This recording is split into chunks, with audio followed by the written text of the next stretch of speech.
Vidas y Voces.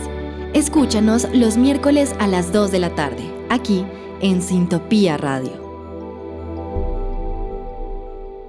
Una vez más, le damos la bienvenida a todos nuestros oyentes de Sintopía Radio, la emisora de la Universidad Central. Hoy en nuestro programa Vidas y Voces con un nuevo personaje, un personaje maravilloso que yo sé que nos va a entretener muchísimo. Ya lo voy a saludar, pero quiero saludar primero que me acompaña Edna Rocío Rivera.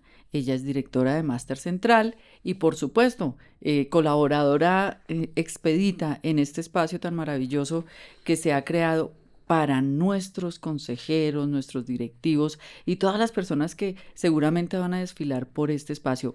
Edna, ¿cómo estás? Angelita, muy buenos días y muy buenos días a nuestro invitado especial. Estamos felices de tenerlo aquí con nosotros y estoy segura que será una entrevista maravillosa. Bueno, se trata nada menos ni nada más que del doctor Rafael Santos Calderón. Bienvenido, doctor Santos, a los espacios de Sintopía Radio. Muchísimas gracias por la invitación.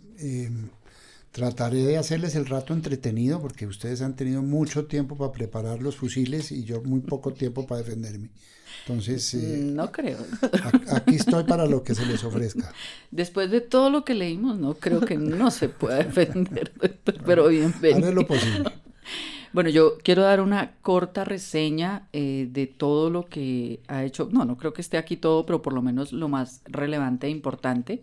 El doctor Rafael Santos Calderón nació en 1954, hijo del periodista Hernando Santos Castillo y Elena Calderón Nieto. Su hermano, él es vicepresidente de Colombia y también embajador de Colombia en Estados Unidos, Francisco Santo. Es nieto del periodista Enrique Santos Montejo, alias Calibán, y sobrino bisnieto del también periodista, propietario del diario El Tiempo y expresidente de Colombia, Eduardo Santos Montejo. Empecemos nomás por ahí, ¿no? Madre mía. Solo eso.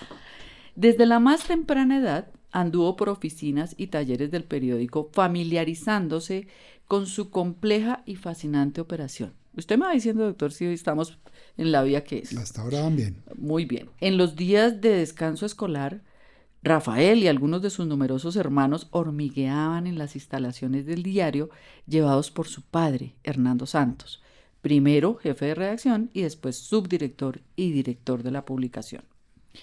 El doctor Santos es periodista de la Universidad de Kansas y fue becario del programa John S. Knight de la Universidad de Stanford, que fomenta la innovación periodística, el emprendimiento y el liderazgo. Comenzó su carrera en el periódico The Miami Herald, en el que trabajó como reportero, editor y director de publicaciones durante 2 años. También hizo un énfasis en administración de empresas en la Universidad de Stanford, dentro de ese programa de becarios que ya mencionábamos de la fundación, donde ocupó un puesto en la junta del mismo. Fue el primer decano de la Facultad de Periodismo de la Universidad Central, cargo para el que fue designado el 8 de mayo de 1979 y que ocupó hasta el 28 de agosto de 1990. Bajo su orientación, la facultad obtuvo la aprobación oficial del IFEX, que se protocolizó mediante acuerdo, en 1983. El 23 de febrero de 1994 recibió el título de doctor honoris causa en periodismo. Desde el 1 de marzo de 1995 fue designado como miembro permanente del Consejo Superior de la Universidad Central, dignidad que ha ejercido desde entonces de forma ininterrumpida. Y en su sesión del 15 de agosto de 2013, el Consejo Superior designó oficialmente al doctor Santos como nuevo rector de la universidad, en reemplazo del profesor Guillermo Páramo Rocha. El doctor Santos ejerció este cargo hasta el 30 de septiembre de 2019 y a partir de esa fecha asumió como presidente del Consejo Superior. Y como digo, y reitero, esta es una pequeña reseña de todo lo que ha hecho el doctor. Lo demás no lo va a contar él, por supuesto. Pero bien, ahora sí vamos a entrar en materia.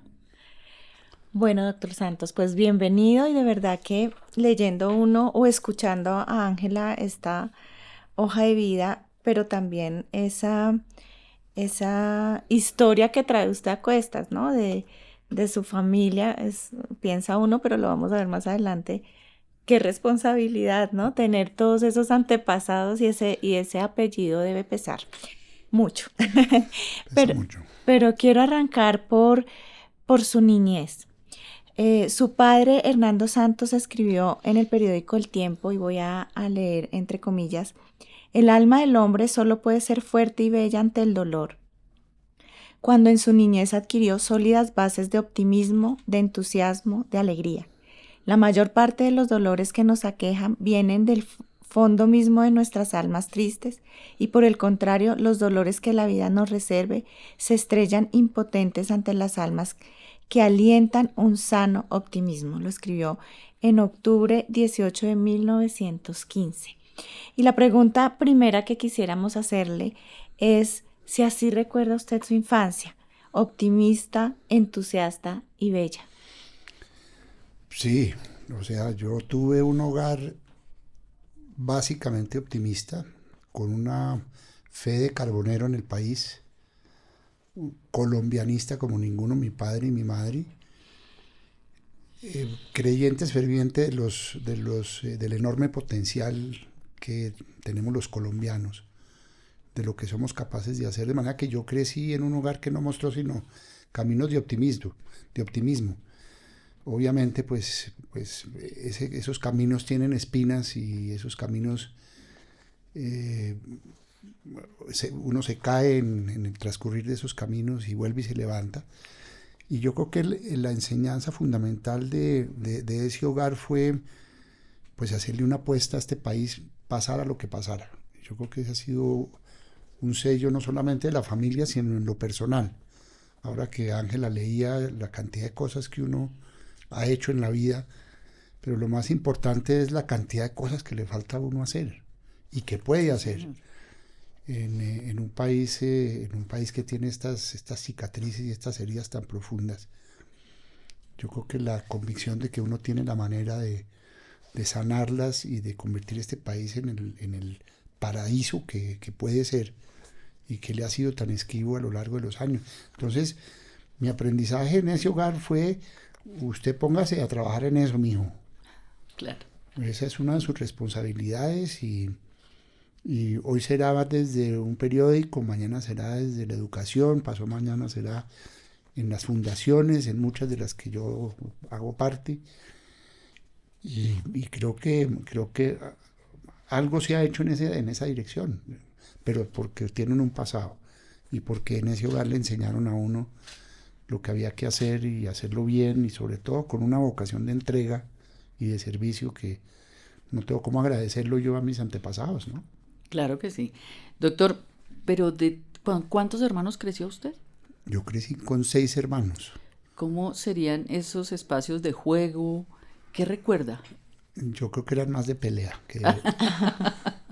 Bueno, eso siempre que existe. de juego. El ratico que le dedicamos al juego era la menor parte. Sí, vivíamos peleando, por supuesto, pues como jóvenes inquietos y como niños inquietos. Eso es inevitable en un hogar, pero somos una familia, y fuimos siempre una familia muy unida, siendo todos muy distintos. No es que nos veamos o que anduviéramos como chicles pegados los unos a los otros, pero cuando nos necesitamos para ciertas circunstancias y situaciones, ahí estábamos, unidos como un solo bloque, y eso también es una característica que no tengo cómo agradecerle, porque a eso nos enseñaron mi padre y mi madre, fundamentalmente. Claro, como familia. Como familia. Claro que sí. Bueno, pues es que mencionar su familia, doctor Santos, pues quiero decirle que es algo bien amplio y grande de estudiar, y digo que la dinastía de los Santos se remonta pues a una familia de origen santanderiano, ¿no? y boyacense, y que desde el periodismo y la política en Bogotá llegó a esa cúspide del poder. Pues imagínese, usted tiene nada menos que a Eduardo Santos, 1938, presidente de Colombia, pero luego Juan Manuel Santos, su primo, en el 2010, también presidente de Colombia. La pregunta pues es, ¿cómo se asume esa dinastía, doctor? ¿Qué significación le da a usted? Pues es que el origen de la familia, como usted bien dice, se remonta a una provincia por allá arriba de Vélez que se llama Coromoro, de donde nació Francisco Santos Galvis, que fue el padre de los cuatro hermanos Santos Montejo. Se remonta a los tiempos de la independencia, un activismo contra la corona española muy evidente. Eso está de alguna manera testimoniado en esos dos tomos que en algún momento escribió Enrique Santos Molano, un medio hermano de mi padre.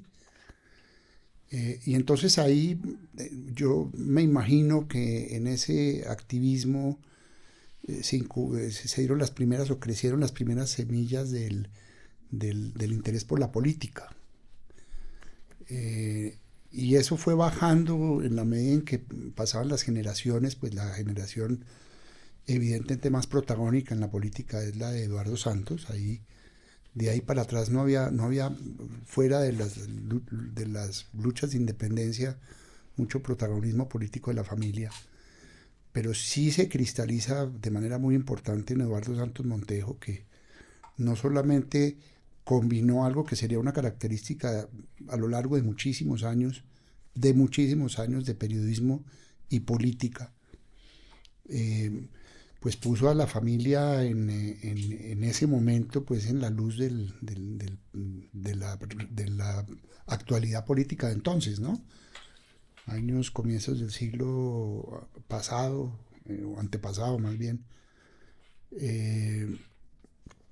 Y entonces, Eduardo Santos toma la decisión de comprar un periódico ya fundado, entonces, de 5 años, que entró en quiebra, o estaba en una situación financiera muy mala.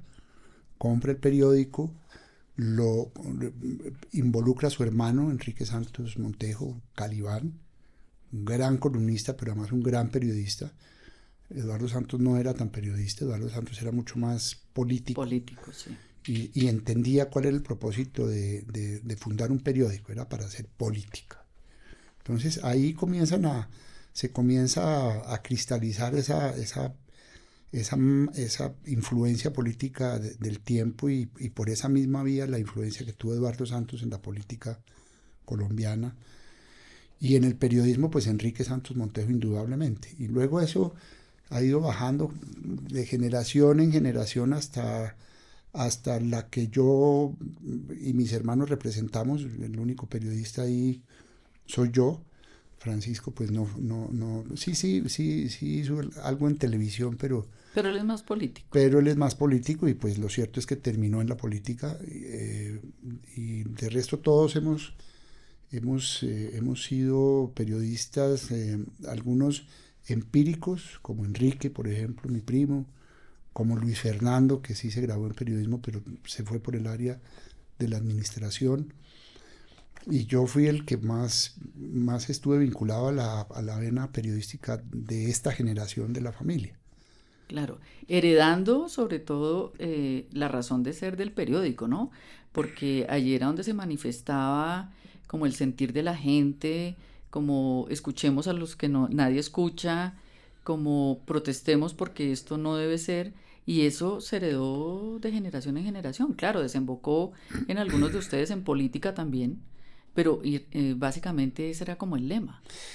Sí, y hay que tener claridad en que de una generación a otra, de la generación de mi padre y de mi tío Enrique, y marcadamente de la de Eduardo Santos y Enrique Santos, en mi generación, porque éramos profesionales en periodismo, nosotros sí queríamos y tomamos la decisión, y eso fue, pues, por supuesto, fuente de una cantidad de choques con mi tío Enrique y con mi padre, porque ellos concebían de todas maneras el periodismo como un periodismo partidista. Ni hablar Eduardo Santos, que Eduardo Santos hubo una época en la que prohibió que se publicara el nombre de Laureano Gómez, cosa inconcebible hoy en día, ¿no? Porque era un periodismo militante, partidista, liberal, donde pues hablar mal de los godos era lo que tocaba, y si había que prohibir la publicación del nombre de un expresidente como Laureano, cosa que la generación que vino después la mantuvo también, o sea, Hernando y Enrique Santos Castillo mantuvieron un poco esa línea del periódico, ¿no? De los titulares con los que abría El Tiempo, liberales a votar. Eso para la generación nuestra era inconcebible. Claro. El periodismo no podía tomar partido y eso fue, el periodismo tenía que informar y informar con veracidad, sin tomar partido hasta donde fuera necesario, pero entonces eso fue una lucha infinita y motivo de desavenencias y de choques, ahí sí generacionales, entre la generación de Enrique y Hernando y los que vinimos después, Enrique Santos Calderón, yo, Luis Fernando, Juan Manuel menos, porque él era más de la línea de que había que aprovechar el periódico para hacer política, y Pachito también. Entonces, pues, yo no los incluyo a ellos porque ellos tomaron un camino que para nosotros estaba, por lo menos para los que éramos periodistas y más comprometidos con el periódico, vedado. Periodismo era para hacer periodismo, no para hacer política, y eso también fue motivo de división interna de la familia. Por supuesto. Doctor Santos, le decía ahorita al comienzo de la entrevista que escuchando únicamente sus orígenes y sus antepasados, y no hablemos de lo que significa el pertenecer a una familia tan ligada a la vida de un país. Su familia ha estado ligada a la vida de Colombia desde el periodismo, desde lo político, desde lo social. Y le decía al comienzo de la entrevista que es una responsabilidad muy grande, y le hacía el comentario de debe pesar ese apellido. Y usted me dijo, sí, debe pesar. Pesa. ¿Cómo ha sido ser un Santos en un país como Colombia? Eso tiene muchas maneras de verlo. Una, es mi opinión, que uno lo asocian con lo que es el país de hoy. ¿Por qué no hicieron ustedes lo que había que hacer para que no llegáramos a ser el país que somos hoy? ¿No? Y eso es parte de lo que pesa el apellido. Señor. Pesa en ese sentido, el expresidente Santos y Juan Manuel Santos y Pachito Santos, y mire como tenemos un país pues en estado de enfermo grave. Yo acabo de llegar de Tumaco y hacer una visita a unos proyectos de producto de los acuerdos de paz que firmó Juan Manuel o el gobierno de Santos con las FARC, y hay que ver la miseria y hay que ver, si yo digo, pero es que esto, o sea, las generaciones que nos antecedieron no hicieron lo que tenían que hacer en su momento por dedicarse a otras cosas. Y cada vez se ve más pobreza. Y entonces uno dice, pues la clase dirigente de este país tiene una enorme responsabilidad en lo que le está pasando a este país, y parte de esa clase dirigente, pues la familia. Y uno no puede rehuir esa responsabilidad, y se hicieron cosas muy buenas, no lo niego. Yo creo que el acuerdo de paz era lo mejor que se podía obtener y había que firmarlo, y no ha resultado como ha resultado, porque este es un país de unas complejidades y de unas que no hemos ayudado a aliviar las generaciones pasadas, y yo me incluyo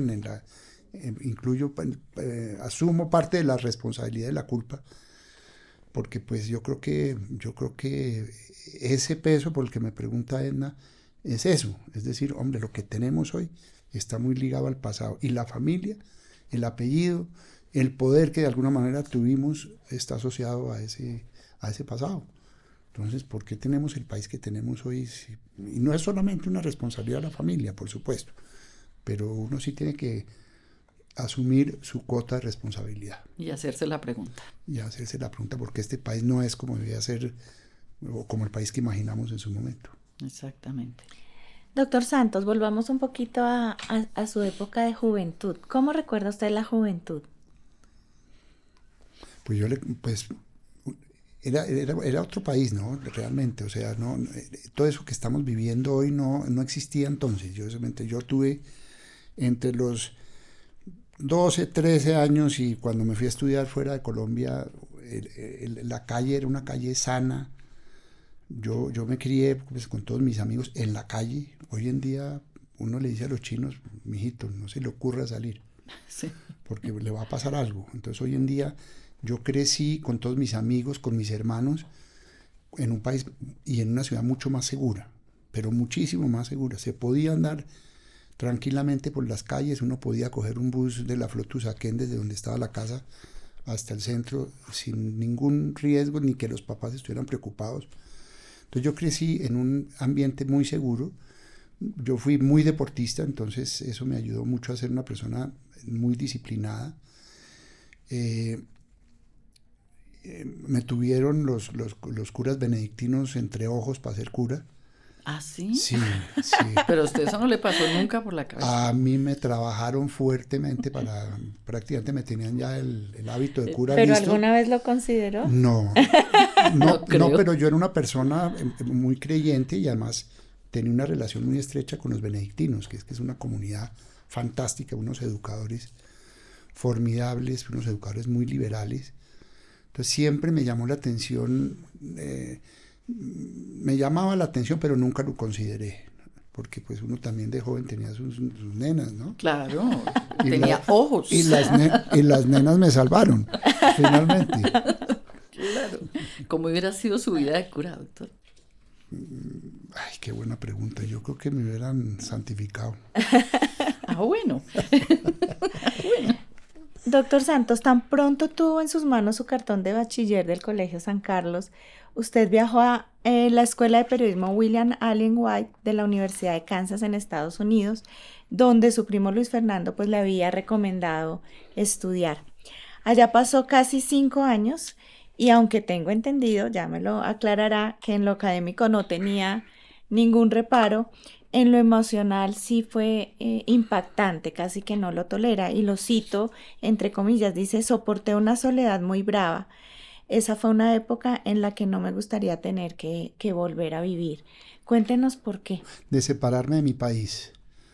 Pues es que hoy en día, con todo lo que uno ve que tienen los jóvenes, el WhatsApp y la cosa y la comunicación, realmente uno cuando se iba del país a estudiar por fuera en semejante sitio, en la mitad de los Estados Unidos, donde no había absolutamente nada distinto a tener que estudiar.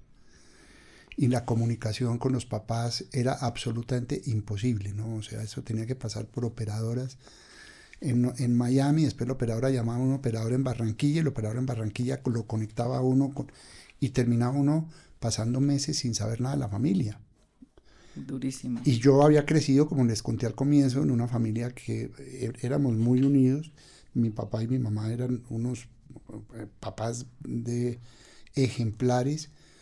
Pues eso, cuando uno lo botan en la mitad de los Estados Unidos y afortunadamente pues yo salí del Colegio San Carlos con muy buenas bases de inglés, entonces no llegué tampoco a no entender ni una palabra de las que le dirigían a uno entonces.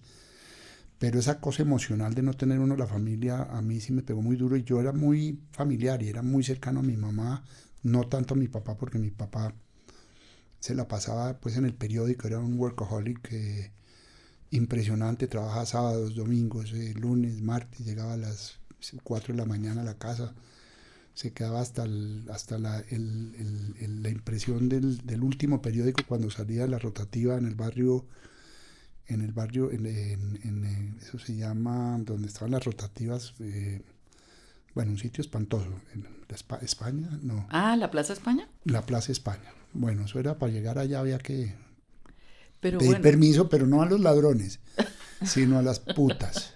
Ah, ok. Pagar la cuota. Que es distinto, eso era una zona roja de tolerancia, de bohemia, muy interesante además. Pero pues uno lo votan en Estados Unidos, en el estado de Kansas, un estado conservador, donde no había sino vacas y plantas de girasoles. Y la familia lejos, sin poder uno saber nada de la familia, ni de las novias que dejó aquí botadas. Ni de las nenas. Yo creo que eso nada. fue lo que más extrañó, doctor. Pues también. ¿Qué edad tenía? Yo me fui a Estados Unidos como a los 16 años. Muy joven. Muy joven. Y no es como yo hoy en día. Yo por primera vez salí de Bogotá a los 17 años. Fui a Miami. Su primer viaje internacional. Y a estudiar, no a pasear. Miami, luego uno iba a Bogotá, Barranquilla, Miami, Kansas. Muy difícil. Y sí, muy difícil por la ausencia de la familia, básicamente, y de los amigos, por supuesto. Y el shock cultural, ¿no? Porque es que encontrarse con los gringos es una cosa, convivir con ellos es otra cultura, es otra forma de es otra ser. cosa de ver la vida. Yo admiro profundamente a los americanos, me entristece lo que les está pasando hoy, pero pues esa etapa de mi vida, claro que también fue muy bacana, realmente. Una universidad, la vida estudiantil, la vida de campus. No me arrepiento, tal vez en su momento cuando lo dije con algo de nostalgia por la familia, pero no me arrepiento los 4, 6, 7 años que estuve por fuera, tampoco. Y además Aprendí me mucho. imagino que dejó muy buenos amigos, conoció gente interesante. Conocí gente muy interesante, los profesores fascinantes, guardo un profundo respeto y recuerdo de mis profesores gringos, particularmente una mujer que me enseñó a ser reportero. Entonces, pues sí, una cosa, esas experiencias no vienen solas, ¿no? Vienen con cosas muy buenas, vienen con cosas no tan buenas, vienen con cosas muy malas, pero al final cuando uno totaliza y suma y resta, una gran experiencia. Claro que sí. Pues doctor, usted vuelve de su viaje ya profesional, con un bagaje académico muy importante y pues obviamente usted llega a vincularse al periódico. Decimos que primero lo hizo de manera como informal porque estuvo siempre muy ligado a él, pues y por su papá también. Pero entonces, ¿en qué año, cuándo empieza usted formalmente a ser parte del periódico El Tiempo? Yo comienzo a trabajar en El Tiempo como en el año 77, si no me falla la memoria. Estuve trabajando en el Miami Herald año y medio, 2 años. Yo creo que si mi papá no me hubiera dicho, mijito, el famoso dicho de que la tienda es del que lo atienda. Sí, y si no, que la venda, dicen por ahí. Pues si no, véndala. Yo creo que yo no hubiera regresado a Colombia al tiempo porque ya me había ido, me estaba yendo muy bien en un periódico americano y nada menos que ese. Y en una comunidad particularmente necesitada de periodistas que hablaran tanto español como inglés. El gringo no le habla a usted español, pero ni una palabra, no le interesa, no quiere, no le llama la atención. Entonces yo sí vislumbré que tenía una posibilidad de hacer carrera y llegar lejos en el periodismo americano, pero llegó el papá y dijo, bueno, mijito, venga, que esto es suyo, esto es de la familia, venga y cuide esta cosa, que ahí están los primos también apretando, ¿no? Ah, claro. Entonces había cierta rivalidad también ahí con los primos. Por supuesto. Doctor Santos, cuéntenos un poco de su carrera en El Tiempo, cómo llega, a qué cargo llega y cómo fue esa evolución suya en El Tiempo, porque también creo que no es fácil, ahí llegó el hijo del dueño acá y cómo fue además esa incorporación de ese hijo del dueño con los otros periodistas y cuéntanos un poco de esa vivencia. Yo no tengo cómo agradecerle la escuela que recibí tanto de mi padre como de mi tío Enrique, que ellos tenían perfectamente claro, usted no piense que va a llegar aquí a ser el jefe, no, usted olvídese, usted tiene que ganarse eso. De manera que yo comencé a hacer un recorrido por todas las secciones del Tiempo. Comencé por internacionales y eso era ir a cortar cables, escoger los cables cuando había teletipo. Yo creo que uno le dice a un muchacho que es un teletipo y no tiene ni idea que es un teletipo. Eso es historia yo tengo idea porque cuando estudié comunicación en la Javeriana nos llevaron justamente al Tiempo y nos mostraron, pero si no tampoco eran unos armatostes así que botaban noticias cada ratico en papel y uno iba y recortaba y lo organizaba y lo editaba. Entonces comencé por ahí y hice todo el recorrido, pasé por deportes, que entre otras cosas cuando pasé por deportes, gracias a ese paso por deportes termino yo en la Universidad Central. Después les cuento por qué. Pasé por la sección departamental, como se llamaba entonces, que era que uno recibía la información de los departamentos, de los corresponsales, y la organizaba y la editaba y la reescribía. Una escuela formidable. Pasé por judiciales. Qué maravilla. O sea, conocí a unos cronistas judiciales formidables. Felipe González Toledo, Ismael Enrique Arenas, Humberto Díez, René Pérez, que eran cronistas en general, Alegre Levy, Germán Castro Caicedo, que no era cronista judicial, era un gran cronista, Germán Santamaría. Y luego hice toda la carrera hasta que terminé ya cuando había acumulado el suficiente conocimiento para sentirse uno, ahora sí yo tengo la autoridad no para ser jefe, sino para ser colega de mis compañeros de oficio. Entonces yo fui mucho más amigo de mis colegas de oficio que de mi papá. Trabajar con la familia es una cosa muy, ya se los dije, muy difícil. Porque o acaba uno con la familia o acaba uno con el negocio. Exactamente. O con las dos cosas. O con las dos. Entonces esa experiencia yo no tengo cómo agradecérsela. Mi hijito, vaya y coja las cuartillas y bájelas al sótano, que era donde estaban los linotipos en metal. En vez de estar diciendo, hágame el favor y me baja eso, no, eso hace una gran diferencia y eso no hay cómo agradecerlo. Yo entré por abajo y hice un recorrido de 15, 20, 25, 30 años hasta llegar ya a las posiciones directivas más altas del periódico, hasta llegar a la dirección del Tiempo, ¿no? ¿Y cuándo siente que da ese salto ya de no ser solo periodista, sino que empieza ya a escalar como directivo de... Yo creo que como a mediados o finales de los años 80, de la década de los 80, inclusive los 90. La acumulación de conocimiento en el oficio fueron fácilmente de mis casi 40 años de haber trabajado en el Tiempo, por lo menos el 70-80%, y el 20% en cargos directivos que eran aburridísimos. Lo más aburrido del mundo. Mucho mejor estar uno en la calle y cubrir el partido de basquetbol de no sé qué, o irse por ahí. Vi unas fotografías del terremoto, de tener esa oportunidad de ir a sentir que uno estaba escribiendo la realidad de este país. Eso era 1000 veces mejor que ser un director del Tiempo, o que ser vicepresidente de Relaciones de Responsabilidad Social del Tiempo, cualquiera de esos cargos directivos que resultaban entretenidos, pero en medio de todo nunca reemplazaban esto. Claro, pues eso lo pone a uno a pensar, ¿verdad? Eso sí es vivir el periodismo, eso sí es vivir la noticia, es estar allá, y sí, cuando se aprende ya uno no quiere dejar de hacerlo, ya en otros cargos no sería lo mismo. Y usted pasó por varios cargos, ¿no? O sea, estuvo como editor internacional, jefe de redacción, subdirector, vicepresidente de Relaciones en la Comunidad y finalmente como codirector del periódico. O sea, todos esos cargos, ¿no?, que ocupó, pero creo que usted el que más recuerda es el de ser periodista. Pues es que en un país como estos es fascinante. Vuelvo y digo, es que le den a uno la oportunidad, vaya y se escribe un pedacito de la realidad de este país. O el terremoto, o la Vuelta a Colombia, o el partido en un liceo de Cundinamarca de niñas, un partido de basquetbol. Qué rico poder uno hacer eso y contar lo que uno ve y contarlo bien contado, ojalá, y que cuando alguien se lo lea le agradezca a uno, no personalmente, sino comprando el periódico. Muchas gracias por habernos contado esta historia o estas historias, ¿no?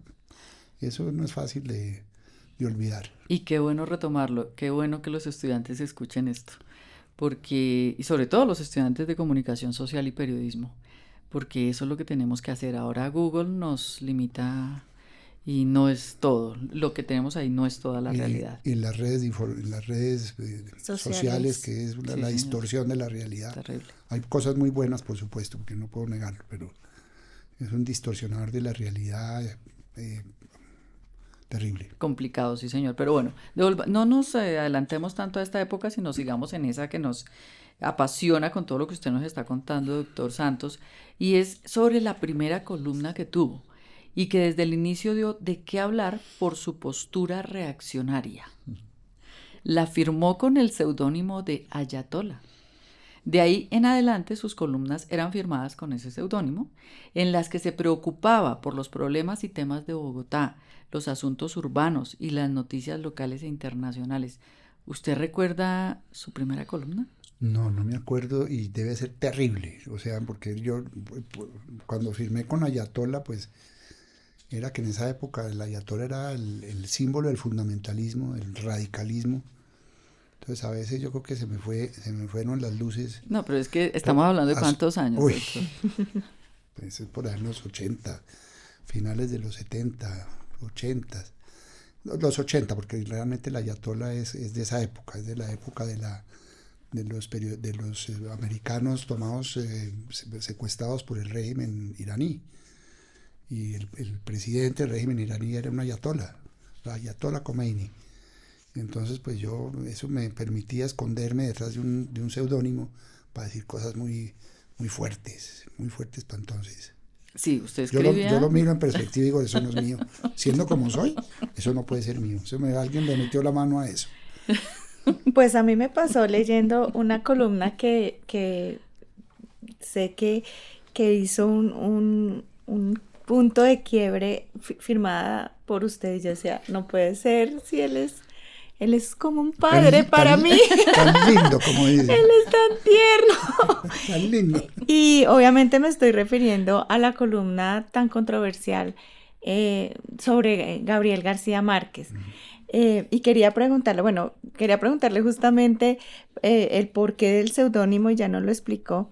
Y quisiera que nos contara un poco cómo fue el asunto en torno a esta columna que usted escribió y la respuesta también dura de Gabriel García Márquez en torno a esa columna.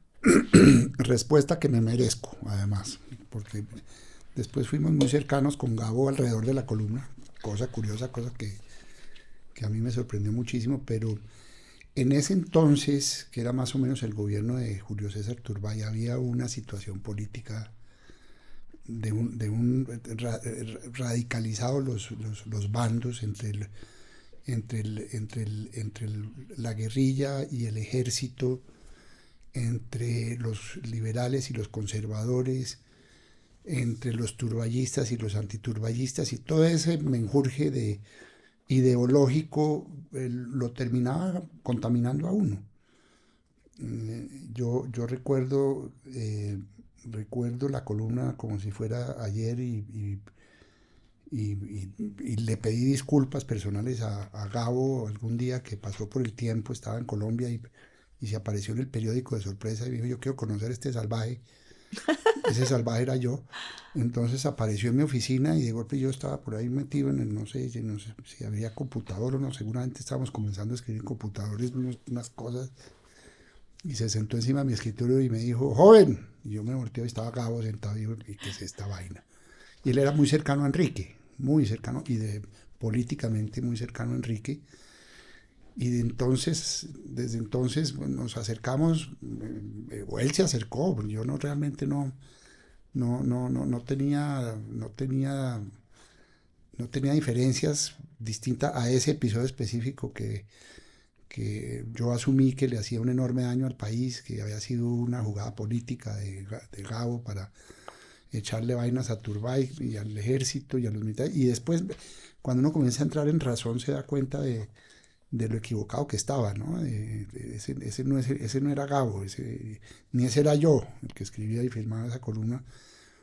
Entonces, como digo, me merezco el regaño de Gabo, si está por allá arriba. Yo le pedí disculpas a él personalmente, le dije, Gabo, estoy profundamente arrepentido de haber escrito lo que escribí. Yo no estaba pues consciente del daño que estaba haciendo, y la columna de él es salvaje también, pero vuelvo y digo, me la merezco y la recojo como un regaño paterno de una persona noble y querida como fue Gabo, de manera que el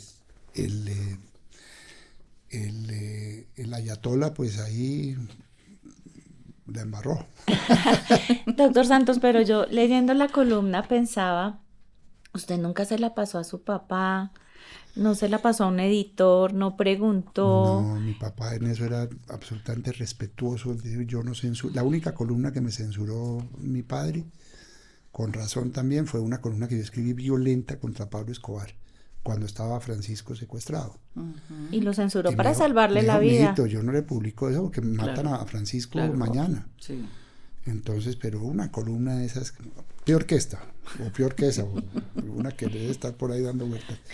Pero cuénteme. Pero nunca me la censuró, me dijo, yo se la publico. Mi padre, pues obviamente era institucionalista, y mi tío Enrique, por supuesto, también eran muy pro ejército, pro instituciones, muy cercanos al presidente Turbay, al Partido Liberal y al presidente entonces.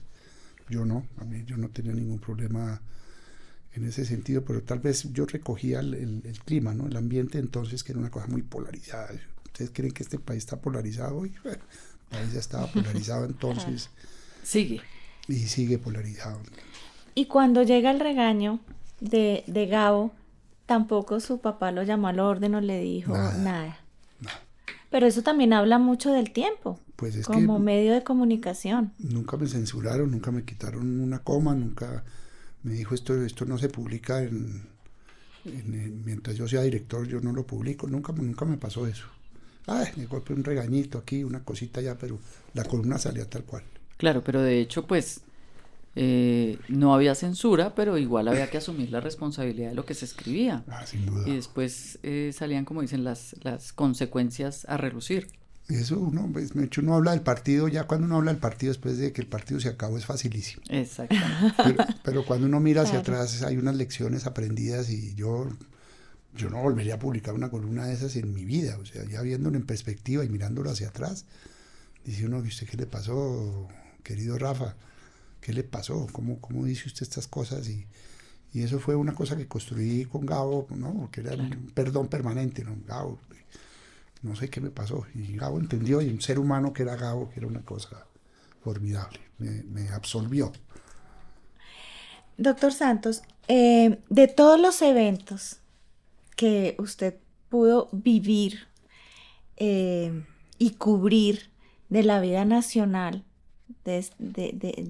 como periodista y a través de esos 40 años que trabajó en el tiempo, ¿cuáles recuerda que le impactaron más? ¿Cuáles dice usted, estos eventos, este evento que cubrí quizás, o este momento de la vida nacional, lo recuerdo que me impactó por esta razón?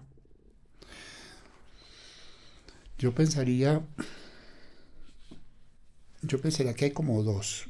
Uno, pues evidentemente el secuestro de Pacho, porque pues así no lo cubriera yo, de alguna manera estaba uno involucrado con qué se publicaba, qué no se publicaba, qué se decía, qué no se decía, o sea, había que andar como pisando huevos. Y ese episodio, porque pues no solamente fue el secuestro de Pacho, sino fue el secuestro del periódico, el secuestro de la familia, el secuestro de mi padre, que sufrió muchísimo. Entonces, ese no propiamente cubrimiento, pero sí el haber estado siguiendo muy de cerca el evento fue desgarrador, fue muy difícil, muy duro. Y yo creo que otro que a mí me resultó también, porque era, entre otras cosas, la primera vez que yo hacía una salida de ese tipo, en las condiciones que hubo que hacer, lo que fue el terremoto de Popayán. Y ver esa cantidad de muertos y luego la dificultad para llegar allá en una avioneta que uno no sabía si iba a llegar y si iba a poder cruzar la cordillera y no tener dónde aterrizar porque la pista del aeropuerto estaba absolutamente desbaratada. Y luego llegar con quien llegamos, con Germán Santamaría y con el maestro Caicedo, que fue profesor de fotografía de esta venerable universidad. Y gran amigo suyo. Gran amigo mío, como si fuera mi padre. Fue también desgarrador ver uno la ciudad de Popayán destruida por un terremoto de semejante magnitud y ver las tumbas. Por ahí hay una fotografía que usted me acaba de mostrar, Ángela. Sí. Ver prácticamente los cajones y los muertos salidos de las fosas, ¿no? De las paredes esas que estaban chuecas y se escurrían los ataúdes y los cuerpos. Pues eso, si no forma, yo no sé qué forma, ¿no? Por supuesto. Y no quiero ni pensar pues que en lo que es cubrir el país de hoy. Eso a mí me desborda. Por supuesto. Pues fíjese, doctor, que nosotros que tenemos aquí referenciado ese hecho que sucedió en 1983, donde usted mismo lo tituló Terremoto, semidestruida Popayán, más de 200 muertos y 1.000 heridos. Ese fue el titular de la noticia de aquel hecho natural que sacudió a esta ciudad en un abril, ¿no? Y que usted efectivamente cubrió, porque además era Semana Santa. Estaba pensando si Semana Santa. Exactamente, era Semana Santa, pero usted con su equipo de trabajo viajaron y se fueron a cubrir esos hechos. Y ya nos está contando cómo está recordando esa tragedia tan terrible que pasó.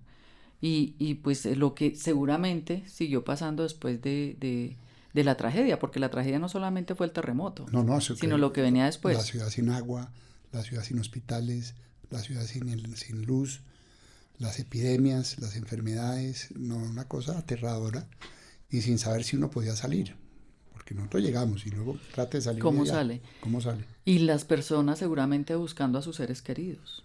Eso me imagino Es- que tuvo que haber sido muy fuerte. Esa es la parte más triste y más deprimente de cubrir ese tipo de noticias, porque uno pues la siente también, ¿no? La tristeza de la gente. Claro. Y Popayán, que no es propiamente una ciudad muy alegre, pues esa tragedia le dio a una ciudad también muy, ¿no? Melancólica y triste como ha sido siempre, ¿no? Claro. Pero ya con esa tragedia encima. Me llama la atención que 2 años después sucedió lo de Armero, que también fue absolutamente devastador. O sea, fue cubrir un pueblo totalmente, 25.000 muertos, cuántos desaparecidos. Pero eso no lo veo ahí en ese cubrimiento, eso ya no le tocó. No, yo estaba estaba fuera de Colombia, porque eso fue En el 85. unos pocos días después o antes de la toma del Palacio De la de toma del Justicia. Palacio, sí señor, fue Yo no estaba 6 días después. Sí, yo no estaba en el país, pero pues imagínense, uno desde lejos también viendo ese par de tragedias. Y Armero, yo pasé muchas vacaciones en Armero, en una finca que tenían unos amigos de mi padre y de mi madre, ahí a la salida de Armero. Y entonces, pues la tragedia era muy cercana también, ¿no? Sí. Y fueron con 2 años de diferencia. 2 años, así es. Doctor Santos, volvamos un poquito al tiempo del secuestro de su hermano, porque es que estamos hablando de que fueron 8 meses de su hermano Francisco Santos, quien después fuera vicepresidente de Colombia y embajador en Estados Unidos, secuestrado.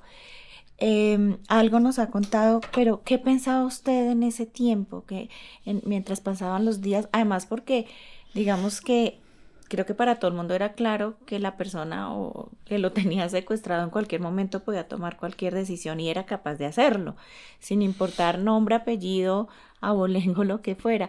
¿Qué pensaba y cómo se vivía familiarmente y en el periódico ese momento que fue muy prolongado? Es que no estamos hablando de que fueron días, fueron 8 meses. Pues lo primero, que él no iba a salir vivo, eso sí lo teníamos claro, que con lo salvaje y lo sangriento que fue Pablo Escobar, pues esa era una ficha más en su ajedrez de terror y de muerte. Sí. De manera que nosotros de una vez dijimos, bueno, aquí nos vamos a tener que resignar para el peor escenario, porque este muchacho en manos de semejante criminal no sale vivo de esta. Entonces, ese era un presupuesto con el que trabajamos los 8 o 10 meses, no recuerdo bien, que estuvo secuestrado Pacho. Yo estaba viviendo en Stanford, me tuve que regresar por el secuestro de Pacho y asumir la jefatura de redacción, que esa la tenía Francisco. Sí. Francisco lo secuestraron en su calidad de jefe de redacción, junto con otros personajes de los medios de comunicación que ahora están en Netflix. Entonces, y luego el día a día, pues era terrible, ¿no? Ver el papá de uno apagarse, llorar en silencio, pensar que no iba a volver a ver a Pacho, pues eso era terrible, eso era contagioso, eso era un estado deprimente y triste, permanente. Y sin embargo, pues uno va conociendo a su gente, ¿no? Y sin embargo, mi papá en ningún momento dijo que había que hacerle concesiones al narcotráfico, ni concesiones a Escobar, y allá fueron, como aparece en la serie de Netflix, Sí. que van a donde César Gaviria, el presidente Turbay y mi padre, y le dicen, presidente, haga lo que sea necesario, pero por delante de la vida de nuestros hijos, las instituciones, eso no se transige ante eso. Si los van a matar, que los maten, pero usted no puede ceder ni un ápice en la preservación y la conservación de las instituciones. Eso sí, uno dice, wow. Sí, Uno que un padre lo diga por un así. hijo hace Sí, lo que sea. claro. Entonces, pues esas son lecciones que lo forman a uno y le muestran a uno de qué está hecha, pues, mi padre inicialmente y la familia, ¿no? Por supuesto. Pues fíjese que nosotros rescatamos una carta que usted escribió el 30 de diciembre, me imagino un diciembre muy amargo, 1990, estando secuestrado su hermano. Dice, carta a quien ha dado ejemplo de valor y fe cristiana, año nuevo, vida nueva. Y usted dice, y ahora cuando apenas nos recuperamos del infortunio de Andrés, el secuestro sin sentido de Pacho. Su ausencia nos ha obligado a mirar hacia adentro, muy en el fondo de nosotros mismos, a reflexionar sobre el país en el que vivimos, a conocer nuestra capacidad de resistencia, a entender lo injusto y doloroso que es el drama de miles de familias colombianas que han perdido o tienen secuestrados a sus seres queridos. Qué cruel es el secuestro, termina usted diciendo. Quienes de alguna manera le roban la libertad a un ser humano no deberían tener lugar en este mundo. Bueno, mire Eso dice mucho. El tamaño de cicatriz que hizo ese evento en la vida de uno y de la familia. Eso no tiene uno sino recuerdos ingratos y tristes de ese episodio en la vida. Claro que sí. Bueno, ¿y cómo fue cuando salió libre, Pacho? Bueno, imagínese. Qué emoción. Primero, imagínese, uno después la de fiesta. La fiesta total, la emotividad increíble. Y sin embargo ahí no terminaba la tragedia de Pacho. Pacho se tuvo que ir del país amenazado por las FARC. Y luego pues Pacho, yo me imagino, yo no quiero ni pensar porque él no habla del tema, no le gusta hablar del tema, entonces uno lo trata de abordar por acá, por allá, qué le pasaba por la cabeza. Lo único que él cuenta es que se quiso en un momento determinado suicidar. Pero él lo cuenta como muy lindo porque coincidió la decisión que él iba a tomar de suicidarse con que le llevaron un periódico del domingo, y en el periódico del domingo había una columna del Padre Llano. Y el Padre Llano le dice, de alguna manera, no se precipite a tomar decisiones, como si hubiera habido una conversación espiritual entre los dos. Y le salvó la vida a Pacho. El Padre Llano, en una columna, dice uno, bueno, no sé si mi Dios hará milagros, pero ese sí es un milagro. Le salvó la vida. Sí, Dios sí hace milagros, doctor Santos. Le salvó la vida, y entonces después de todo eso, ver que Pacho sale con vida, pues eso es un regalo impresionante, o sea, un canto a la vida, porque todos los presupuestos, después de lo que pasó con Diana Turbay, eran totalmente negativos. Y Marina. O sea, Pacho no sale vivo. ¿Qué va a salir vivo? Papá, convéncete de que eso no va a ocurrir. Puedes irte a la Conchinchina y hacer lo que sea necesario, pero Pacho no va a salir vivo. De eso sí, hagamos de una vez que hagamos esas cuentas. Tuve la oportunidad de leer un artículo donde él de pronto se abre un poquito para contar qué fue lo que vivió. Y también dice, no solamente fue ese artículo del Padre Llano, sino él dice que el fútbol le salvó la vida, porque le dieron un radiecito, un transistor, donde podía sintonizar los partidos de fútbol, y que eso fue lo único que le animó semejantes días, me imagino esos días y esas noches tan largas y extensas que vivió en el secuestro. Sí, además, lo dice él mismo. Y además, como buen hincha de Santa Fe, pues si le daban un radio y podía oír el partido de Santa Fe, fabuloso. Eso era, mejor dicho, el bálsamo del día, para vivir un día más. Doctor Santos, hemos hablado mucho de Pacho, pero nos contaba usted ahorita que tiene 6 hermanos. Cuéntenos un poco de ellos y cómo ha sido su relación con ellos, y si tiene algún hermano más cercano. Más cercano, sí. Uno siempre tiene un hermano más cercano o una hermana. Ya en la familia hay un ingeniero de sistemas, hay un médico cardiólogo que es un alma de Dios, a quien yo admiro profundamente porque tiene un corazón inmenso. Ese es Hernando. Luego tengo otro hermano que fue muchos años, está pensionado, fue piloto de Avianca, piloto comercial. Luego estaba mi hermana Juana, que fue diseñadora de Taller 5. Luego está mi hermano Francisco y luego mi hermana Adriana. Todos trabajaron en el tiempo, imagínense ese horror. A todos les consiguieron puesto, y uno, por eso digo yo que trabajar con la familia, Dios los guarde de trabajar con la familia. Nunca trabajen con la familia. ¿Me dice usted eso a mí, doctor Santos? Bueno, aquí hay una excepción. Imagínense, Nita, eso es... ¿Cómo ha sido eso? Bueno, después entrevistamos a Adriana, claro, toca entrevistarla para saber cómo ha sido eso. Eso no es fácil. Bueno, doctor Santos, pero no me dijo cuál era su hermano más cercano. Por edad, pues mi hermano Camilo, que es el piloto de Avianca, somos muy cercanos, y mi hermana Adriana, que era la cubita, la más chiquita, la menor, y entonces uno pues tiende a ser muy, muy protector con la más chiquita o el más chiquito, y Con Francisco solamente el fútbol nos unió de alguna manera, y ya con los mayores pues menos. Con mi hermano Guillermo pues por razones no generacionales sino de años, no tenemos esa cercanía. Entonces Camilo y yo nacimos casi que con un año de diferencia, y con mi hermana Adriana, pues que es la chiquita, también tengo una relación muy especial. Pero no es que nos veamos mucho, no somos así uña y mugre, no. Cuando nos vemos pasamos muy rico. Bueno, yo voy a hacer un paréntesis porque yo le pregunté a usted que cuál era su primera columna. Yo no estaba muy segura de que fuera esta, pero ya me lo están confirmando aquí mis periodistas por interno. Y hablan de esta, La Vuelta. ¿Será que está muy vieja? Así la tituló usted. O sea, no quería que nos quedáramos con esa inquietud de cuál había sido ¿Y esa es la una primera, columna o un artículo? Una columna que usted escribió. Fue la primera que escribió.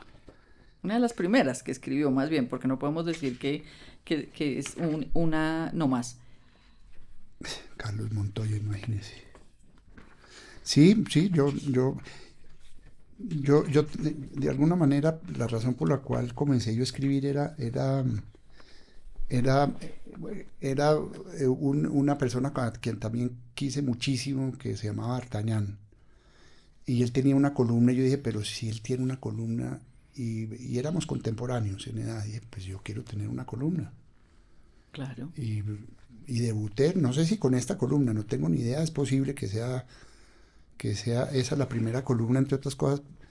Porque fue ya cuando usted se formalizó en el periódico El Tiempo, ya cuando... Sí, yo comencé a escribir ya como Rafael ya Santos. En la nómina. Exacto, ya estaba ya pasó el periodo de prueba. Para ser el periodo de prueba, a pesar de aquella columna que estábamos mencionando, ¿no? Madre, sí. Por supuesto.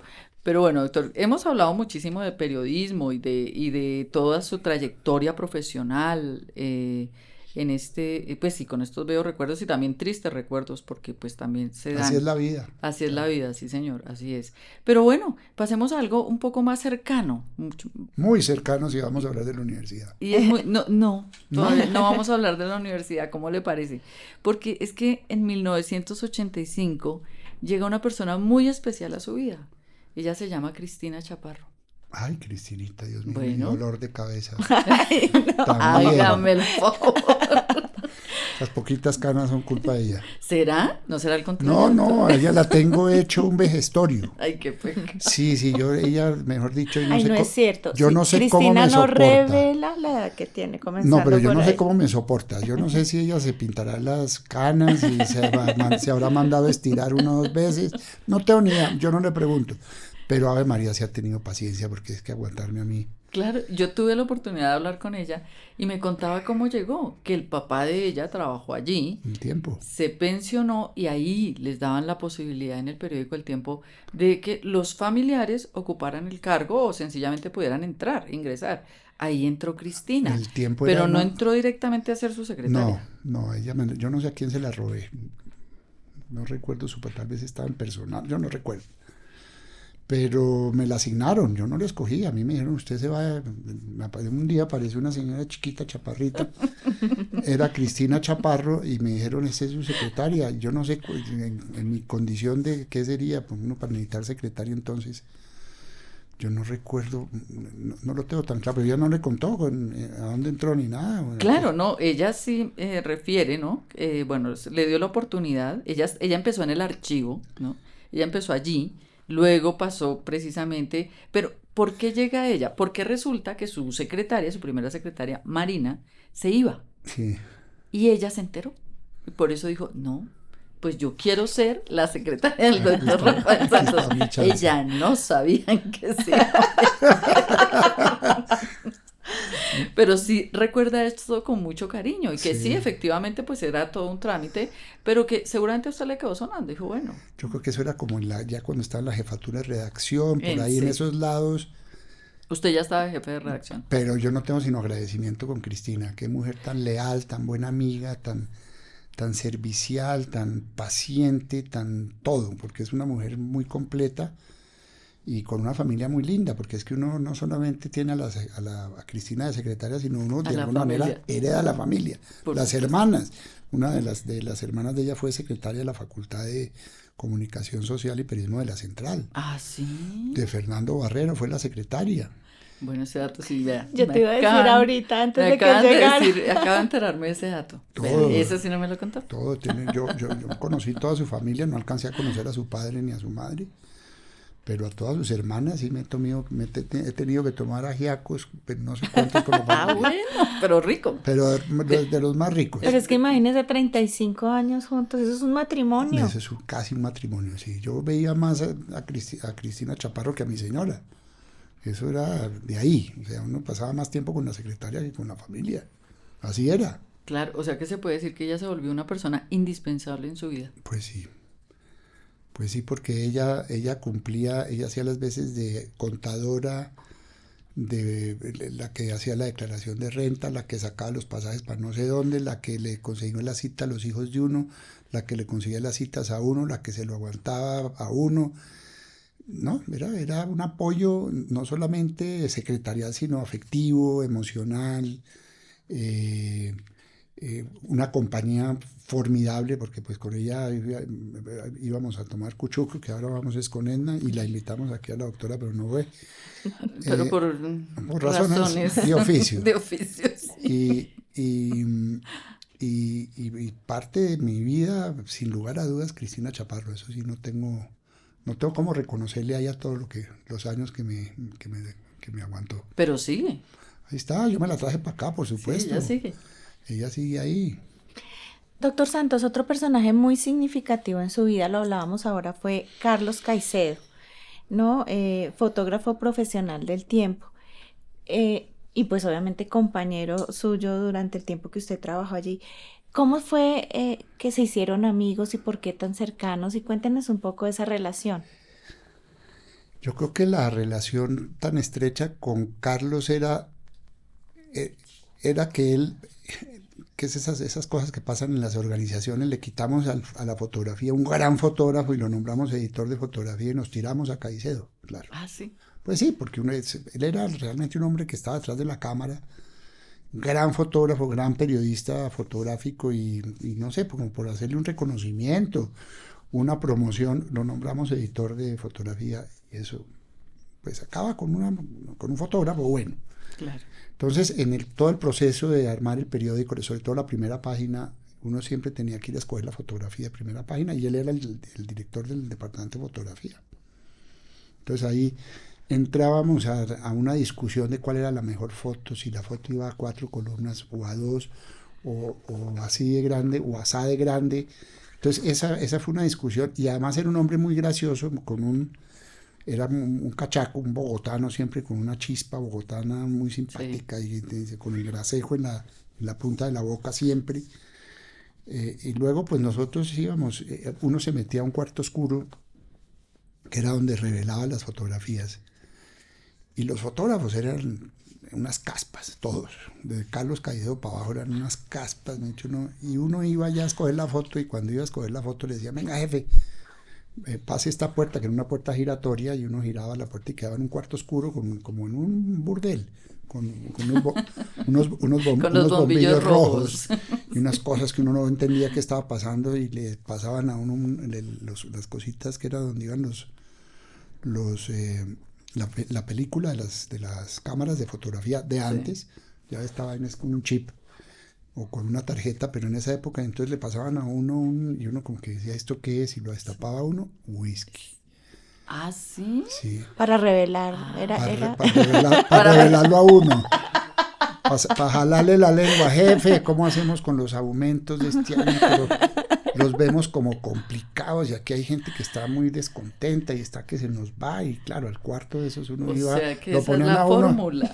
Claro, entonces uno era a veces whisky, a veces aguardiente, a veces, pero eso ocurría todo en un cuarto oscuro que uno decía, bueno, aquí le metieron a uno 4 whiskies y sale uno feliz, ¿no? Claro. A negociarle los salarios con el jefe de arriba, que era mi tío Enrique, que era duro, pero tacaño para el tema salarial, y lo botaban a una semejante corrida de toros y pues nada, ¿no? Ahí estaba y ahí fue donde fuimos. Además su mujer hacía el mejor cuchuco del universo y la mamá de Caicedo, que tenía una casa por allá en Cajica, en Chía, y donde estuvimos, ellos eran de Caquesa. Ahí fue donde yo aprendí que ahí se tomaba uno el mejor cuchuco, eso lo heredó la mamá de Caicedo, la señora de Caicedo, y entonces nosotros íbamos primero a un sitio donde esos meteros que conocían los fotógrafos, a comer carne asada en un sitio que se llamaba donde Doña Lúa, sí. Y después a tomar cuchuco en la casa de Caicedo. Entonces ahí fuimos tejiendo una relación maravillosa, porque yo no tengo sino buenos recuerdos de él, de su familia, de Felipe. Felipe terminó trabajando en El Tiempo, la mujer de Felipe Caicedo terminó trabajando en El Tiempo. Pues era una familia numerosísima, uno no podía desvincularse de las familias de los empleados del Tiempo, era imposible. Y cuando usted menciona comida, eso es algo muy importante. Usted sí hay algo que... De la comida colombiana soy algo un que fan, sí, exactamente, sí. Es un fan de la comida colombiana. Así es. La defiende, menos los mariscos. El marisco no puedo porque soy alérgico al marisco. Sí, por ahí me contaron.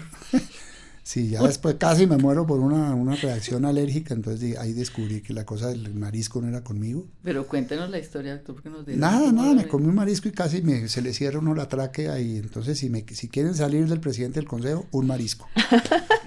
Claro, y eso le sucedió en El Tiempo. Eso me pasó, yo no recuerdo dónde me pasó. Pero yo sí le recuerdo, usted estaba en El Tiempo y obviamente estaba ahí Cristina.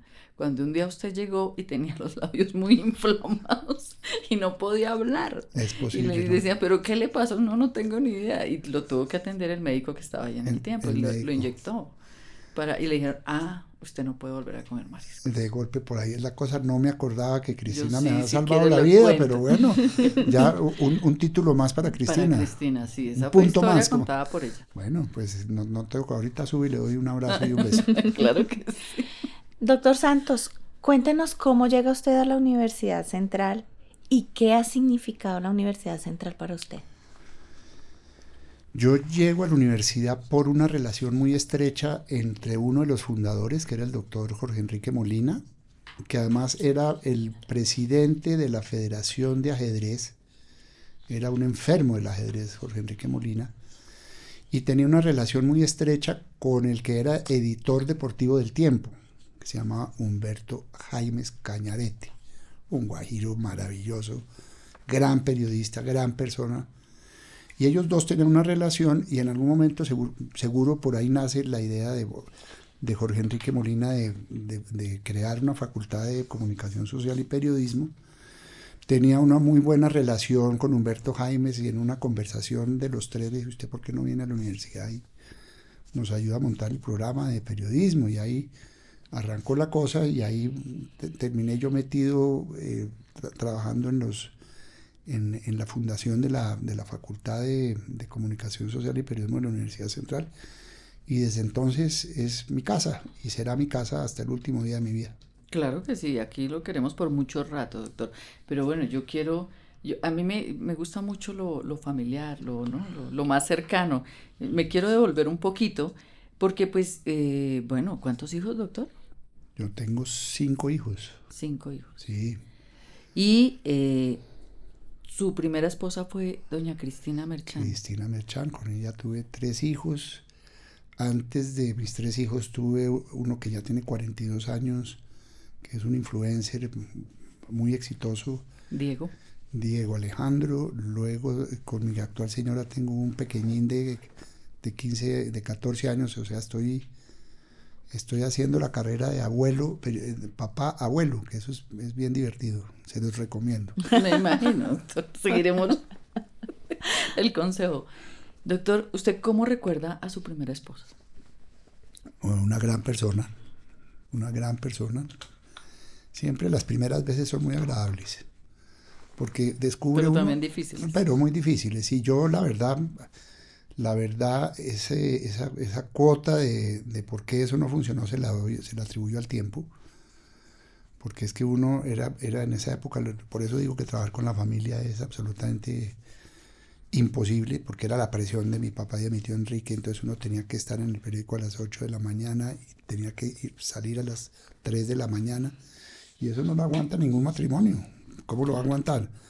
Y trabaja el sábado y trabaja el domingo, y entonces Cristina diciendo, bueno, ¿y cuándo vamos a salir aquí a Tenjo, donde fuera? Claro. No, qué pena, pero tengo que trabajar. ¿Y por qué no me acompañas a una comida que me invitaron unos amigos? No, qué pena, pero tengo turno esta noche. Entonces una cosa de una exigencia, y uno de pelado y de responsable, pues el trabajo era importante, y eso pasa a una cuenta de cobro. Claro. Y la cuenta de cobro es que no hay matrimonio que aguante eso. No hay matrimonio que aguante eso. Y sin embargo estuvieron juntos 15 años. Estuvimos juntos 15 años, tal vez los hijos, que son el pegamento de esas relaciones. Y luego pasa lo que puede pasar en cualquier pareja, pues uno comienza a pensar en otras cosas y hay desencuentros y pues ni modo, ¿no? Chao. Pero de todas maneras no Tenemos debe una ser excelente- fácil un Y divorcio. tenemos una excelente relación.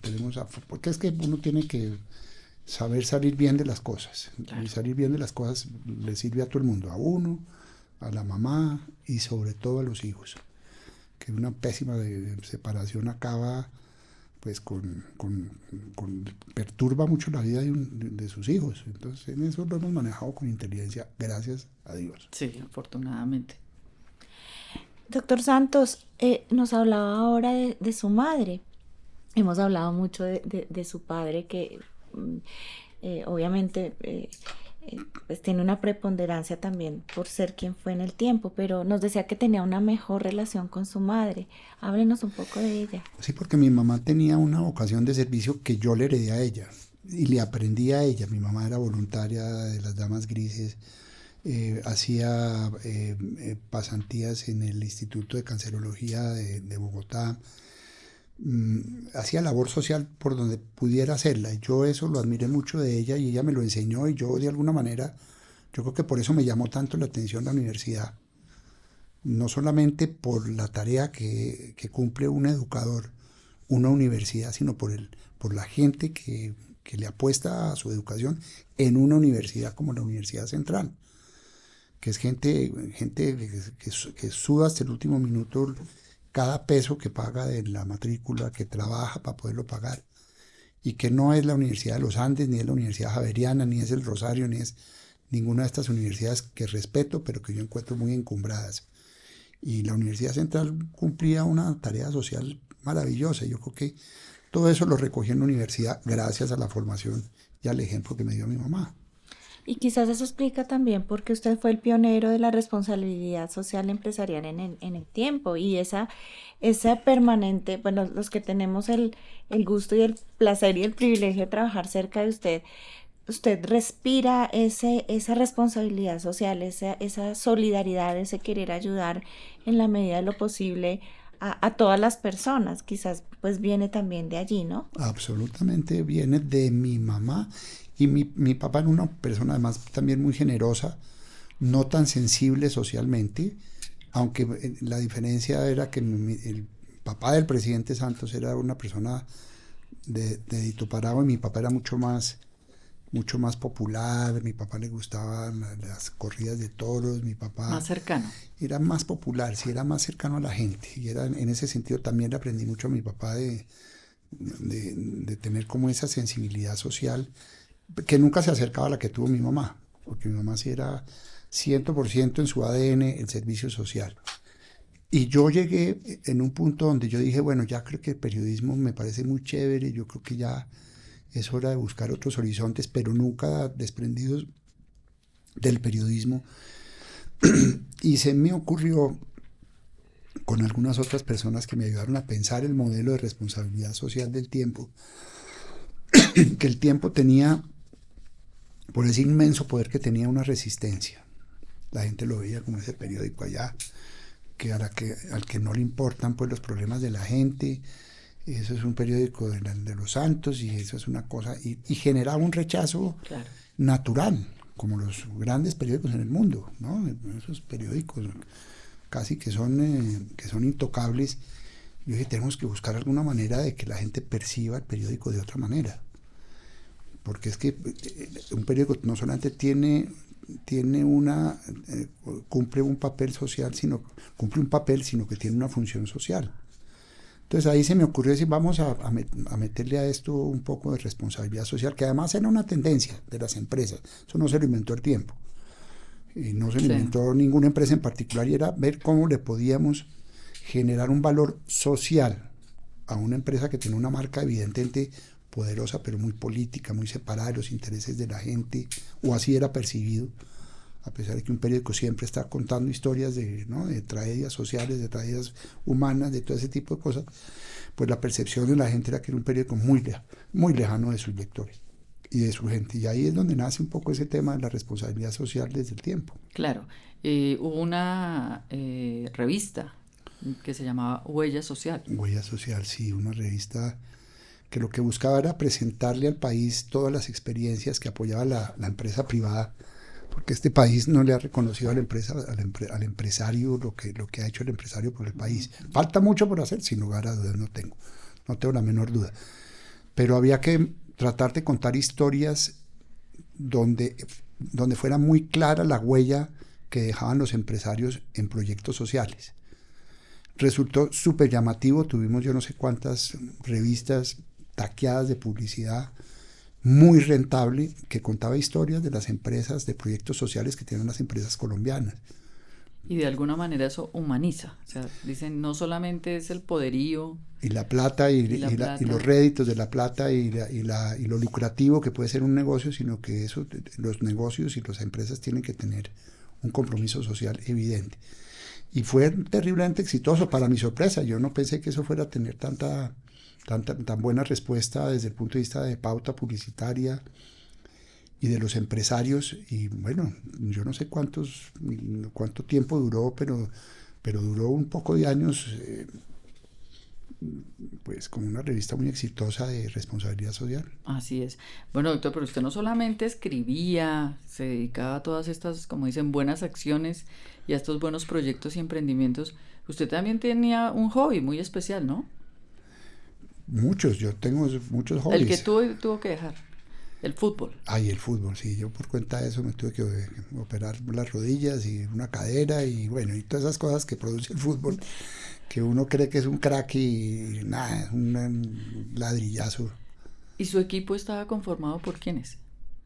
Uy, yo jugué en los sitios más increíbles de este país. Yo jugué en un sitio que se llamaba La Pepita, y si ustedes averiguan dónde es La Pepita, es un barrio en los confines de Bogotá, absolutamente, mejor dicho, dejado de la mano de Dios. Yo jugué en Tabora, yo jugué en el Olaya. En las canchas más renombradas, porque eso del fútbol aficionado, sí, sí. Y yo estuve también en las inferiores de Santa Fe como buen santafereño. Y bueno. hasta que algún día llevé a la casa de mi papá y de mi mamá un poco de greñudos que jugaban conmigo, y en ese momento me dijeron mis papás, mire, me da mucha pena, pero el fútbol no es para usted. Y cuánta razón tenían, porque yo recuerdo algún director técnico con el que yo trabajé o con el que yo entrené, que un día me sentó porque uno jugaba con gente de cero recursos económicos, o sea, era gente muy vaciada, maravillosos futbolistas, y un día me cogió un entrenador y me dijo, mire, mijo, le voy a dar un consejo, el fútbol es para los que tienen hambre. Así es. Y usted no tiene hambre, de manera que me hace favor y va desalojando y le da espacio y me sacaron de Santa Fe por eso. ¿Ah, sí? Sí, le dije, pero ¿cómo así? Y siguió siendo hincha de Santa Fe. Y seguí siendo, ahora menos, porque carajo, qué equipo tan malo. Bueno, sí, eso del fútbol es un tema aparte. Doctor Santos, salir del periódico seguramente también fue un hito en su vida, ¿cierto? Pues es una empresa familiar, usted creció a la par del periódico y seguramente fue doloroso para usted. Cuéntenos qué significó salir del periódico, cómo recuerda ese momento, cómo recuerda el momento pues de desprenderse de algo que corría por sus venas de alguna manera. Eso fue un proceso paulatino, ¿no? O sea, salir uno del periódico a otros cargos que no tenían que ver necesariamente con el oficio de hacer un periódico todos los días, eso de alguna manera amortiguó lo traumático que pueda resultar una separación así, usted se me va mañana. Entonces yo hice ahí como un recorrido paulatino de ir desprendiendo de lo que comencé a hacer en el tiempo a donde terminé haciendo las cosas que terminé haciendo, ¿no? El tema de responsabilidad social, el tema de ser director de publicaciones del Tiempo, ese tipo de roles que me fueron asignando o que yo iba pidiendo, pues me fueron preparando para el retiro. Pero separarse a uno de una empresa en la que estuvo uno casi 40 años, todos los días. Y además familiar, porque era, de con todas la maneras familia, era la familia. Claro, y en la medida en que la familia se fue separando del periódico, porque el periódico se fue vendiendo, se le vendió a los españoles una parte, después se le vendió a un banquero el resto, y ya no era un periódico familiar. Entonces dice uno, yo creo que la mejor decisión que uno puede tomar aquí es, pues no más, ¿no? Yo me voy, pero no deja de ser triste y doloroso, y la despedida del tiempo fue en la rotativa del tiempo, cuando estaba rodando la rotativa y sacando periódico con todos mis hijos y con mi señora actual. Y bueno, y eso lloré 3 horas, porque Claro. es que era cortar con una etapa de mi vida, con mi vida, porque mi vida siempre fue el periódico. Muy difícil, pero bueno, ya Esas cosas vienen. tienen que pasar de alguna manera. Pues yo no sé, se nos ha ido el tiempo, ¿tienes más? Yo tengo una última pregunta, doctor Santos. La más difícil, con seguridad, conociendo a Edna. Seguramente. No me voy a ir sin Yo hacérsela. estoy tratando de hacerlas más suaves. No, yo veo cuando se miran que hacen y suben las cejas así. Haga usted la dura. No, es que escuchándolo ahora, al hacer esa comparación entre su padre, don Hernando, y su tío, don Enrique, ¿no? Donde usted dice, mi papá era más popular y dijo usted, abro comillas, mi tío de dedito parado, dijo usted, cierro comillas. Pero además, escuchándolo en toda la entrevista que usted ha hecho énfasis en lo difícil que es trabajar con la familia, ¿no? Ha hecho ese énfasis. Pues imposible no pensar en esa grieta familiar evidente, pero además, pues evidente para el país, que es una grieta pública, que está ahora, digamos, caracterizada y viva entre su hermano Francisco Santos y pues el expresidente Juan Manuel Santos. ¿Cómo maneja eso una familia, no? Yo le digo, yo pienso, cuando hablábamos de su infancia, digo, bueno, me imagino que se juntaban también los primos a jugar y eran familias cercanas porque Crecimos además... juntos. Exactamente. ¿Cómo maneja eso una familia y cómo lo maneja y lo asume un ser como usted, tan familiar y tan sensible? Pues a veces no se puede manejar. Porque es que esos son los defectos que tiene la política, y cuando la política polariza, pues polariza todo, eso no es sino voltear la mirada hacia la historia de España y la Guerra Civil Española, que acabó con cualquier cantidad de familias.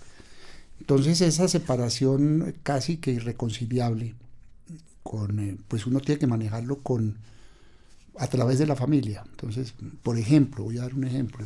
Ahora estamos celebrando los 100 años del nacimiento de mi padre. Uh-huh. Y igual hicimos con los 100 años del nacimiento de mi tío Enrique una fiesta familiar.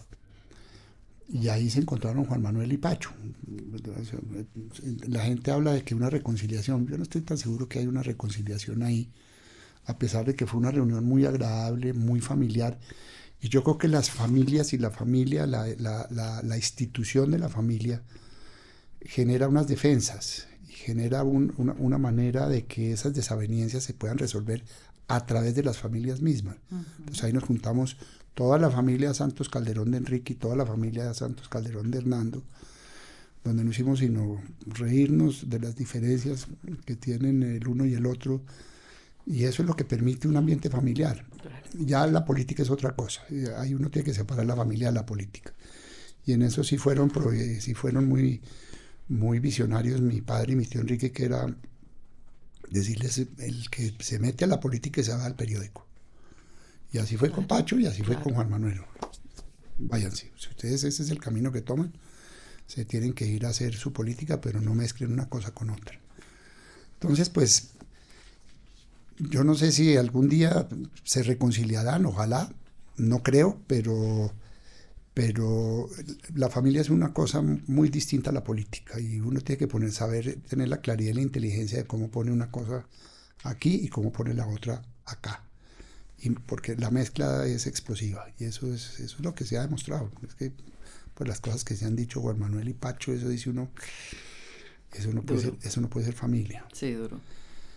Ahí sí es donde decimos, no, la política puede ser muy dinámica, pero ya en la familia ya como que eso no funciona tanto. Las familias tienen que ser más dinámicas que la política. Y ese es un gran mecanismo de defensa de las familias. Eso no lo tiene la política. Exactamente. Pero déjenme contarles un último episodio para redondear, hablando de secuestro, porque sí es una historia que está muy asociada a la Universidad Central. Cuando la Universidad Central quedaba en la 16 con 24, ustedes se acordarán ese antro. ¿Ustedes se acuerdan o no? Sí, no sé si ustedes, pues ustedes son no, muy jóvenes. No estuvimos allá, pero sí sabemos dónde. Allá estaba la rectoría, allá fue donde comencé a armar la Facultad de Comunicación Social y Periodismo. Y eso era un antro. Y sigue siendo hace poquito pasé por ahí, no hace nada. ¿Barrio Santa Fe? Barrio Santa Fe, pero es una cosa que dice uno, yo no sé cómo trabajé acá. Pero el episodio que les quería contar es el siguiente. Algún día, cuando estaba de candidato Lucho Garzón a la alcaldía de Bogotá, yo invité a Lucho, con quien tengo una relación muy estrecha, y es un hombre muy simpático y muy cariñoso y un gran ser humano.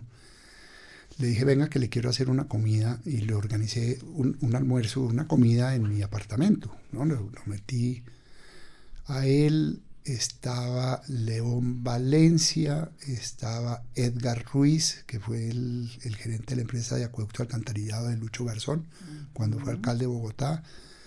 Estaba Daniel García Peña, que es columnista del Espectador, hijo de uno que fue director, de un hermano de quien fue director del Tiempo por muchos años, Roberto García Peña.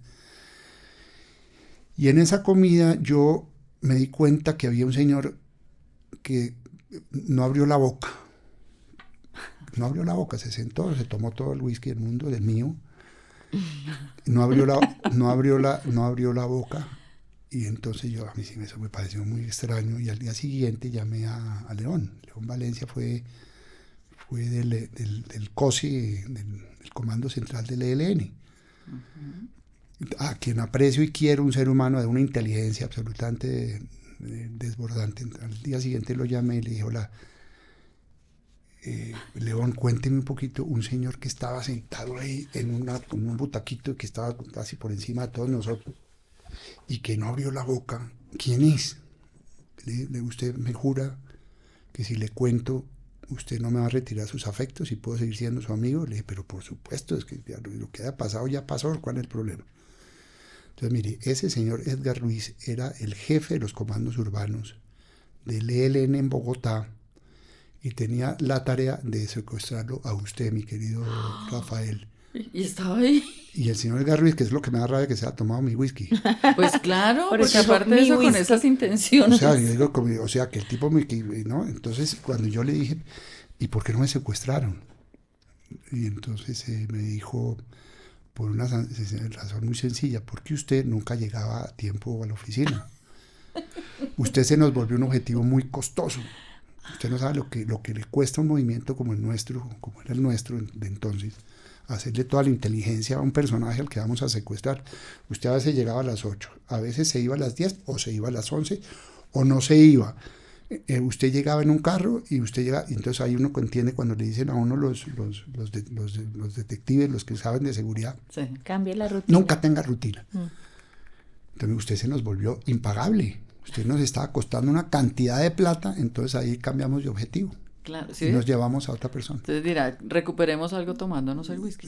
Sí, pero no, el whisky nunca me lo volvió Edgar Ruiz. Doctor Santos, ya lo vamos a dejar ir, pero es que escuchando toda esta entrevista, uno ve en la vida de una persona como la vida del país también, ¿no? Lo que hablábamos ahora, la política, lo social, el periodismo, el día a día, las noticias, y además que lo ha vivido en carne propia. Vimos de alguna manera el secuestro, la violencia sobre la vida de su familia, la polarización del país también reflejada en su propia familia, y ese amor también a este país. Entonces quisiéramos pedirle que antes de cerrar la entrevista, desde ese punto del que le estoy hablando, más que como presidente del Consejo Superior de la Universidad, le deje un mensaje a esas nuevas generaciones, a esos estudiantes de la Universidad Central que se están formando para salir a hacer país, ¿no? El mensaje es muy sencillo, hay que creer con fe ciega en este país. Este país lo que tiene es gente buena. Los que aparecen en los noticieros y en los periódicos con más frecuencia son los malos, pues es la minoría. Y este país tiene en su gente, vuelvo y les digo, yo cuando fui a Tumaco, hace la semana pasada, o esta semana fui a Tumaco, o sea, eso es absolutamente deprimente. Uno dice, Tumaco lo puede uno cerrar y no pasa nada, pero lo que le regresa a uno la fe en este país es ver cómo trabaja la gente por sus cosas. A mí no me decían las señoras, unas matronas morenas, preciosas, con un carácter y con un empuje. A mí no me van a sacar de mi tierra, los narcos no me sacan. Y es gente que le han asesinado a su mamá, a su papá, a sus hijos, y las viejas paradas ahí. Entonces, cuando uno ve eso, dice, ¿yo para dónde cojo? ¿Y por qué me voy a ir de mi país? Yo no me voy de mi país. Este es un país por el que vale la pena luchar hasta la última gota de sudor, hasta la última. Porque es que lo que tiene este país es gente buena. Y gente que, si nosotros pudiéramos erradicar la violencia y pasar la página del narcotráfico, cosa que no la veo muy cercana, con las mejores intenciones que puedan tener nuestros gobernantes, si logramos pasar esa página, este es el mejor país y el mejor vividero del mundo. Pero tenemos esas taras, ¿no?, que vienen del pasado y que no vamos a poder erradicar fácilmente. Pasarán muchos años todavía. Pero la gente es consciente que esa página hay que doblarla. Claro que sí. Vaya a Tumaco y verá. Durísimo, es muy duro. Muchas gracias. Ahí. Pero bueno, yo quiero, para cerrar, hemos cerrado varias veces, pero no importa. Yo ahí quiero hacer un agradecimiento a una persona que nos ayudó muchísimo en el periódico El Tiempo, sobre todo consiguiendo la información, y me gustaría que escuchara el saludo que le envió. ¿Quién será, Danilo? ¿Sí? Va un saludo muy especial para Rafael, ese extraordinario director con el que compartí tanto tiempo. Rafael, ¿cómo lo extraño? Extraño su capacidad y visión en torno a todo lo que es este país, pero especialmente su trabajo en torno a los niños, al medio ambiente, a la responsabilidad social. Nunca se me olvidará que usted fue el gestor de todos esos emprendimientos en favor de la naturaleza, de los niños. Nos hace mucha falta. Algún día espero volver a trabajar con usted. Un saludo. Bueno, todavía lo quieren a uno. Espero haberlo sorprendido, Danilo. No, pues Pizarro, claro, por supuesto. Ahora con Danilo quiero recopilar todas las columnas, entonces lo he llamado, pero no he podido hablar con él, pero lo voy a llamar para agradecerle el mensaje y ponerle la tareita, que yo quiero recuperar todas mis columnas. Bueno, le tengo una buena noticia sobre eso, doctor Santos, y pues obviamente estamos muy agradecidas de que nos haya regalado este espacio, de que haya participado aquí en nuestra emisora Sintopía Radio, con este programa Vidas y Voces. Obviamente cordialmente invitado para que nos visite más seguido. Yo sé que a usted le encanta la radio, entonces, y como le encanta la radio, lo queremos tener mucho más cerca acá. Anímese, doctor, a hacer un programa acá, ¿por qué no? No, pues usted propóngame o yo propongo y lo hago. Yo, más que gustarme la radio, lo que me gusta es la gente que está detrás de la radio, como usted, Ángela. Muchas gracias, doctor. Y como todos estos muchachos que están aquí pacientemente escuchando todas estas sandeces que he dicho en este rato. Ellos son los más emocionados, créame que sí. Pero muchas gracias, Edna, muchas gracias por estar Edna. acá, por la compañía, por el apoyo. Ustedes son muy cuchillas, francamente. Y pues nos encontraremos en una próxima oportunidad. Muchas gracias por la invitación, Ángel, y muchas gracias, Edna, por este rato tan agradable. Bueno, señor. Vidas y Voces. Escúchanos los miércoles a las 2 de la tarde, aquí en Sintopía Radio.